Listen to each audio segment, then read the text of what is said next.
Right, so I'm back with divorce hack number 20, and that's maintaining the family home for sale. Now, this is a really difficult situation. I had an email this week from a lovely client who she decided to leave the house. She couldn't stay any longer and her husband wasn't going to leave. So the conundrum she found herself in was her and her children moved out, he stayed in the home. But what's happened over that period of time is he hasn't been maintaining the property. So it's now gone to rack and ruin. So 12 months on, she's saying that, the house is dirty inside, that the gardens haven't been maintained, and it's probably looking a little bit tired and it needs a little bit of TLC. They've put the property on the market because they need to sell it to divide everything. But the real estate agent's also having a lot of trouble because the ex-husband isn't allowing viewings, and when they are turning up for viewings, the house is a mess because he really doesn't want to sell it. This is the situation she finds herself in.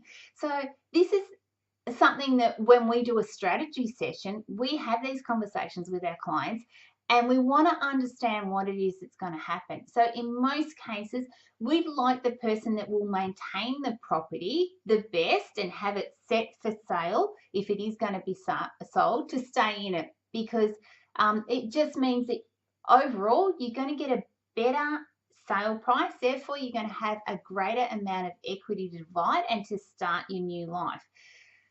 The issue here is that in this client's case that I got the email about, he's really emotional.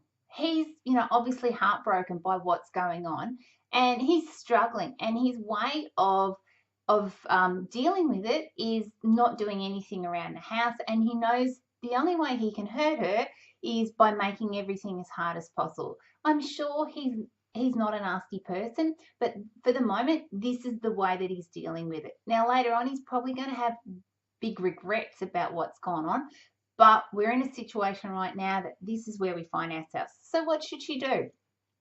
She either needs to have a conversation with him and say, we need to work together on this and try and get the best price for our house.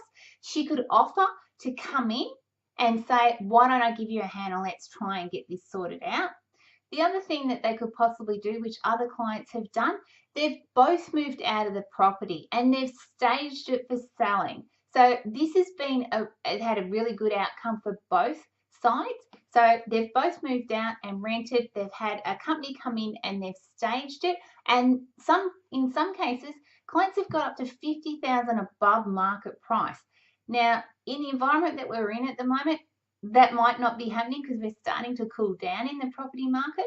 But these outside the square sorts of thinking can be beneficial, and when you work together you get a much better outcome. And when you've got a better outcome, you've got more money to divide, which means that you can start a really good future with more money in your back pocket, and it's just a win-win for everyone. So it's a sticky subject, but having your house ready for sale is something really important for a couple because that's where most of our equity lies.